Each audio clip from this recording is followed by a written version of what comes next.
যে গোবিন্দদেব স্থাপন হয়েছিল। এখানে প্রণাম করো দণ্ডবোধ করো সবাই। জয় রাধা গোবিন্দদেব।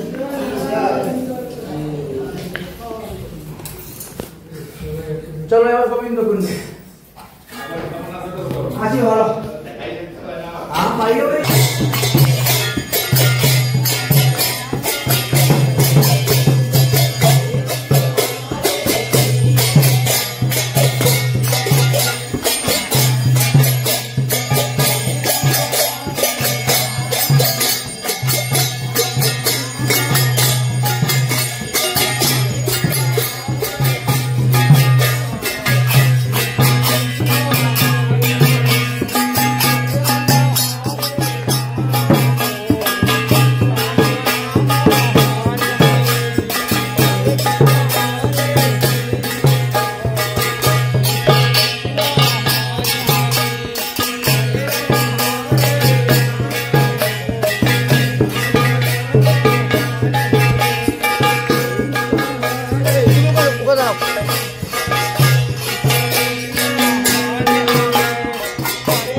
উপস্থিত হয়েছি। এটা হলো গোবিন্দ কুণ্ড।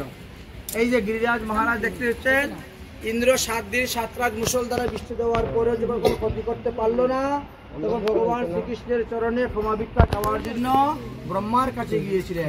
ব্রহ্মা তখন বলেছিলেন সুরভি গাভীকে নিয়ে যাও আর আকাশগঙ্গার জল নিয়ে যাও। হাতির সুরের মধ্যে করে আকাশগঙ্গার জল এনেছিলেন, সুরভি গাভী এনেছিলেন। ওই পাহাড়ের উপরে গোবিন্দকে বসিয়ে স্নান করিয়েছিলেন। গোবিন্দের যে স্নান করা জল যে চরণামৃত এই স্থানে পড়েছে, এই জন্য এর নাম গোবিন্দ কুণ্ড। দেবরাজ ইন্দ্র ভগবান শ্রীকৃষ্ণের নাম গোবিন্দ রেখেছিলেন, সুরভি গাভী দান করেছিলেন। এটাই হলো সেই মহিমা, সেই মাহাত্ম্য, সেই কুণ্ড। এবার আমরা চলব শ্রীনাথজি মন্দির। আসো কিছু দান করে দাও ব্রাহ্মণ। আজ দীপাবলি দিন ब्राह्मण सेवा करो। हाँ साबुदा मत कर ले, हमारा तरफ से 5 रुपया जाओ। चलो जिसका जो श्रद्धा है भक्ति करो।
কি জয়। মুকুন্দ বাবা কি জয়। কাশী আনন্দ কি জয়।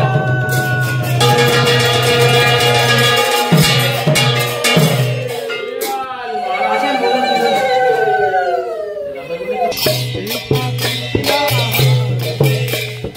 হরে রাম হরে রাম রাম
ভগবান কি জয়।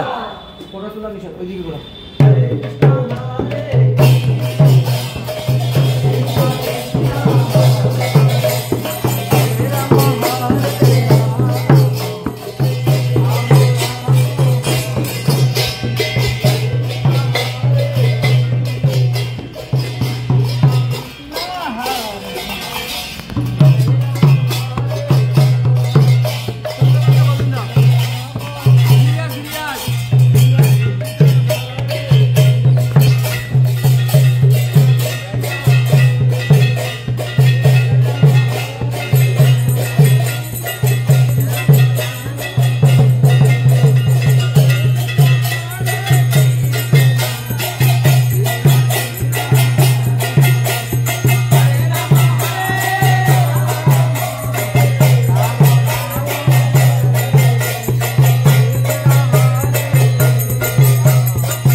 সবাই বসো সবাই বসো আমরা যে স্থানে এসেছি এটি হলো মাধবেন্দ্রপুরীর ভজন স্থান। এই যে আমাদের মহাপ্রভুর গুরুদেব ছিলেন ঈশ্বরপুরী। ঈশ্বরপুরী গুরুদেব হলেন মাধবেন্দ্রপুরী।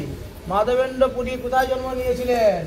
বাংলাদেশে শ্রীহট্টের সুনামগঞ্জের তাহেরপুর উপজেলাতে তিনি জন্ম নিয়েছিলেন, লাহুর পরগনার ওইদিকে। আচ্ছা, এবার তিনি কি করেছেন? সন্ন্যাস গ্রহণ করে তীর্থ ভ্রমণ করতে করতে 84 কোষ ব্রজমণ্ডলে এসেছিলেন। তিনার একটা নিয়ম ছিল কি? অযাচিত বৃত্তি। তিনি কখনো কারো কাছে কিছু চাইবেন না। তুমি উঠে দাঁড়াইয়া করো, কারো কাছে উঠে তুমি কোনো কিছু চাইবেন না। যদি অযাচিত ভাবে কেউ কিছু দেয় তাহলে খাবেন, না হলে উপবাস থাকবেন। এইভাবে করে চলতে চলতে ব্রজধামে এসে উপস্থিত হয়েছেন। ব্রজধাম পরিক্রমা করতে করতে 3 দিন উপবাস হয়ে গেছে। 2 রাত 3 দিন তিনি উপবাস আছেন। এই স্থানে এই গাছের নিচে এসে বসেছেন। বসার পরে কি করছেন? বসে তিনি হরিনাম জপ করতেছেন। গোবিন্দ তখন কি করলেন? ছোট একটা বালকের বেশ ধারণ করে 1 ভাণ্ড দুগ্ধ নিয়ে আসলেন। এসে বলছেন, পুরী গুসাই দুগ্ধ লইয়া করো তুমি পান, মাগিয়া কেন নাহি খাও, কিবা করো জান। আমার এই ব্রজধামে মাগিয়া যাচিয়া খাইলে কোনো ক্ষতি নাই। মাগিয়া যাচিয়া করো উদর পূরণ, নির্জনে বসিয়া করো নাম সংকীর্তন। তাই মাগিয়া যাচিয়া খাইলে কোনো দোষ নাই। এখানে ব্রজবাসী ব্রাহ্মণগণ আছেন, তাদের ঘরে শুকনো রুটি ভিক্ষা করে খেলেও কোনো দোষ হইবে না। এইভাবে যখন বলছেন তখন বলছেন, হে বালক, তুমি কেমন করে জানলে আমি উপবাস আছি? তখন ভগবান শ্রীকৃষ্ণ একটু মিথ্যা কথা বললেন। বলছেন কি, আমার মা এখানে এসেছিল কুণ্ড থেকে জল নেওয়ার জন্য। তোমার মুখটাকে দেখে মা বুঝতে পেরেছে তুমি খুব ক্ষুধার্ত পিপাসাযুক্ত, তাই এক ভাণ্ড গরম দুগ্ধ দিয়ে পাঠিয়েছেন। তুমি তো সন্ন্যাসী মানুষ, সন্ন্যাসীরা আবার সবার হাতের অন্ন গ্রহণ করে না, অন্যের দোষ আছে, কিন্তু দুধের কোনো দোষ নেই, দুধ সকলের হাতেরই গ্রহণ করা যায়।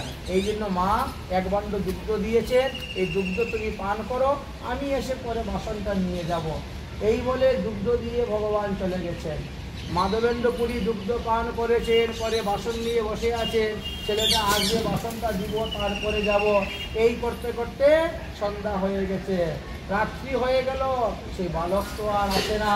এই গাছের নিচে বসে হরিনাম করতে করতে একটু তন্দ্রা ভাব এসেছে। এই যে আমরা আরিনা উঙ্গাই ঠান্ডা ভাব এসে গেছে। তখন স্বপ্নে দেখতেছেন ওই বালক এসে উপস্থিত হয়েছেন। এসে কি বলছেন, গোবর্ধন নাম মোর, এই গ্রামের আমি হলাম সেই গিরিরাজ গোবর্ধনধারী, আমি এই গ্রামেতেই থাকি, বুঝেছেন, আমি হলাম গোবর্ধনধারী। অতএব আমার একটা বিগ্রহ আছে ওই উপরে, বুঝেছেন, অল্প একটু মাটির নিচে আচ্ছাদন আছে। কালা পাহাড়ের যখন আন্দোলন হয়েছিল ওই সময়ে ওই বিগ্রহকে মাটির নিচে চাপা দিয়ে রেখে সেই পূজারী চলে গিয়েছিল। পূজারী আর ফিরে আসে নাই বলে কেউ জানে না এখানে যে আমার বিগ্রহ আছে। আমি এতদিন ধরে রুদ্র বৃষ্টি সব কিছু সহ্য করে পড়ে আছি। অতএব মাধবেন্দ্র পুরী তোমার অপেক্ষা করে আছি যে কবে মাধবেন্দ্র পুরী আসবে, কবে আমাকে মাটির নিচ থেকে তুলবে, কবে মন্দির বাড়ি আমাকে পরিষ্কার করে সেবা পূজা করবে, এই অপেক্ষায় আছি। এখন তুমি এসেছো, তুমি গ্রামবাসীদেরকে নিয়ে কুড়াল কুদাল নিয়ে রাস্তা কেটে তৈরি করে গিয়ে আমার এই মূর্তি নিয়ে আসো, এনে স্থাপন করো, পূজা করো। এইভাবে ভগবান শ্রীকৃষ্ণ আদেশ দিলেন, অন্তর্ধান হলেন। মাধবেন্দ্র পুরীর ধ্যান ভেঙে গেল, ঘুম ভেঙে গেল। তিনি উঠলেন, গোবিন্দকুণ্ডে স্নান করলেন, গোবিন্দকুণ্ডে রস দিয়ে তিলক করলেন, আর আনুর গ্রামে গিয়ে গ্রামবাসীকে স্বপ্নের বিবরণ কথা বললেন। সেই স্বপ্ন বিবরণ শ্রবণ করার পরে আনুরবাসী গোবিন্দগণ সবাই আসলেন এবং এই গিরিরাজের উপর থেকে সেই শ্রীনাথজি বিগ্রহকে নিয়ে আসলেন। এনে তারপরে শতকুম্ভ জল দিয়ে স্নান করানো হলো, পঞ্চামৃত পঞ্চগব্যে স্নান করানো হলো, বিগ্রহকে শৃঙ্গার করানো হলো এবং মন্দিরে বসিয়ে সেবা পূজা আরম্ভ হলো। চতুর্দিকে প্রচার হয়ে গেল যে গোপাল প্রকট হয়েছে, গিরিরাজ গোবর্ধনে ভগবান প্রকট হয়েছে, ভগবানের বিগ্রহ পাওয়া গিয়েছে। তাই নানান দেশ থেকে নানান স্থান হইতে লোক আসলো, প্রতিদিন অন্নকূট, প্রতিদিন ভান্ডারা হইতে শুরু হলো। এইভাবে চলতে চলতে কেউ রান্নাঘর বানিয়ে দিয়েছে, কেউ গোশালা বানিয়ে দিয়েছে, কেউ নাট মন্দির বানিয়ে দিয়েছে, কেউ মন্দির বানিয়ে দিয়েছে। এইভাবে কিছুদিন সেবা পূজা খুব ধুমধামভাবে করলেন। তারপরে এই শ্রীনাথজি গোপাল স্বপ্নে আদেশ দিলেন যে আমার শরীরে প্রচণ্ড গরম লেগেছে, আমার শরীরে তাপ দূর হচ্ছে না, অতএব তুমি যাও মলয় চন্দন আনার জন্য পুরীর সাথে জগন্নাথ পুরীতে। সেবা পূজার ভার কাকে দিবেন? তখন কি হলো, দৈবক্রমে ভগবানের আদেশ অনুসারে নবদ্বীপ হইতে বঙ্গদেশ হইতে আইল দুই ব্রাহ্মণ ও সন্তান। দুইজন ব্রাহ্মণ বালক এসেছিলেন, তাদেরকে দীক্ষা দিয়ে তাদেরকে সেবা পূজার ভার দিয়ে এখানে সেবা পূজা লাগালেন। আর তিনি এখান থেকে পায়ে হেঁটে রওনা হলেন নীলাচল ধাম। 1800 কিলোমিটার পায়ে হেঁটে গিয়েছে। তখনকার গাড়ি ঘোড়া নেই, 1800 কিলোমিটার পায়ে হেঁটে গিয়েছে। কোথায়? জগন্নাথ পুরীতে। ওখানে গিয়ে রাজাকে বলেছেন, রাজা চন্দনের ব্যবস্থা করেছে, চন্দন দিয়েছেন, চন্দন নিয়ে তিনি আসবেন। আর তখন ওই যে কীর্তিরা পুকিনা ওখানে আসার পরে এইবার এই ঠাকুর স্বপ্নে বলছেন, ওই গোপীনাথ আর আমার শরীরে কোনো পার্থক্য নেই, তুমি এত দূর আস্তে আস্তে গরমকাল চলে যাবে, বুঝেছেন, অতএব তুমি ওখানেই আমার গায়ে চন্দন দিলে এখানে আমার শরীর শীতল হয়ে যাবে। এই জন্য মাধবেন্দ্র পুরী সেইখানেই ঠাকুরকে চন্দন পরাইতেন। আমরা যেমন চন্দন পরাই, কেউ 45 দিন, কেউ 21 দিন, কেউ 7 দিন, কেউ 3 দিন, না পারলে একদিন তো চন্দন সবাই পরায়। কোন দিন? চন্দন যাত্রা বৈশাখ মাসে শুক্লপক্ষে অক্ষয় তৃতীয়া দিবসে। ওই যে চন্দন যাত্রা দেখেন এইভাবে আবিষ্কার হলো, প্রকাশ হলো। এবার কি হলো, দুই বৈরাগী ব্রাহ্মণকে যে দিয়ে গেছিলেন, সেবা পূজার ভার দায়িত্ব। তারা সেবা পূজা করতে করতে বৃদ্ধ হয়ে গেল। তারপরে বল্লভাচার্য সম্প্রদায়ের দুজন বৈষ্ণব এসে ঢুকলো সেবা পূজা করার জন্য। আর সেবা পূজা করতে করতে তারা এই বিগ্রহ চুরি করে নিয়ে চলে গেছে নাথুদ্ধার, অনেক দূর, বুঝেছেন? নাথুদ্ধার সেই রাজস্থানে যেতে হয়। নাথুদ্ধারে নিয়ে চলে গেল। আর এখানে বিগ্রহ পাওয়া যায় না, কি হলো? বিগ্রহ চুরি হয়ে গেছে। বিগ্রহ যাবে কোথায়? জাল ফলে দেখা হলো, চিরুনি তল্লাশি করা হচ্ছে সরকারের তরফ থেকে। বিগ্রহ অনেক বছর পরে গিয়ে নাথুদ্ধারে বিগ্রহ পাওয়া গেল। বিগ্রহ যখন পাওয়া গেল তখন তার হাত বিগ্রহ দিতে হলো না, যার ফলে অন্য একটি বিগ্রহকে তৈরি করে এখানে স্থাপন করে প্রাণ প্রতিষ্ঠা করা হয়েছে। এখন আমাদেরকে সেই গোপাল, সেই শ্রীনাথজি দর্শন করতে গেলে নাথুদ্ধারে যেতে হয়। শ্রী গোবিন্দ গোপীনাথ মদনমোহন দর্শন করি, যেমন আমরা জয়পুর, করলি আর নাথুদ্ধার আমরা একদিনে 3 স্থান ভালো করে দর্শন করে আসি। রিজার্ভ গাড়ি নিয়ে যেতে হয়, তবে দর্শন করা যায়। আসুন, এখন মাধবেন্দ্রপুরীর শ্রী বিগ্রহ এখানে আছে, আপনাদেরকে দর্শন করাবো। বলো শ্রী শ্রীনাথজি ভগবান কি, শ্রী গোপাল কি জয়, গোবিন্দ কুণ্ড কি জয়, गिरिराज महाराज की जय, गिरिराज परिक्रमा की हरिनाम संकीर्तन की जय, बोल करताल की जय, आपन अपन गुरुदेव की जय, आपन अपन इष्टदेव की जय, समागत भक्तवृंद की जय, समागत मातृवृंद की जय, आज के आनंद की जय।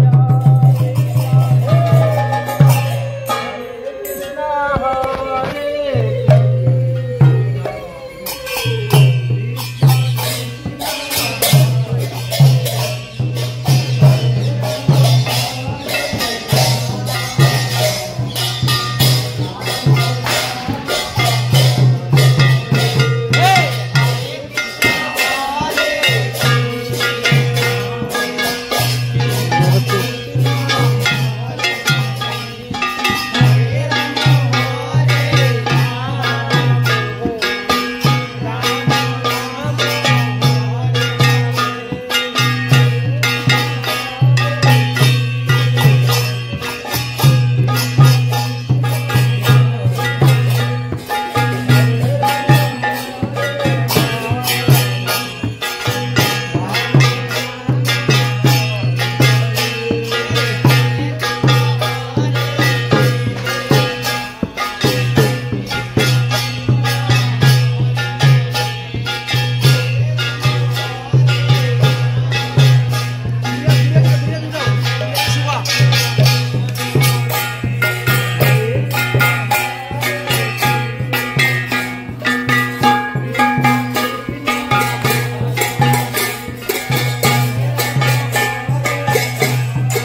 এই হলে সেই মাধবেন্দ্রপুরী, যে মাধবেন্দ্রপুরী হলেন মহাপ্রভুর পরম গুরু। দেখেছেন, ইনি হলেন এই কৃষ্ণ ভক্তির প্রথম অঙ্কুর। তেনার থেকে এই কৃষ্ণ ভক্তি পেয়েছে এই সম্প্রদায়, তবে তো মহাপ্রভু গ্রহণ করেছেন। চলো, হরে কৃষ্ণ হরে কৃষ্ণ কৃষ্ণ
দেখাই দিচ্ছি দর্শন করুন। এই যে গণেশ ঠাকুর আসছিল,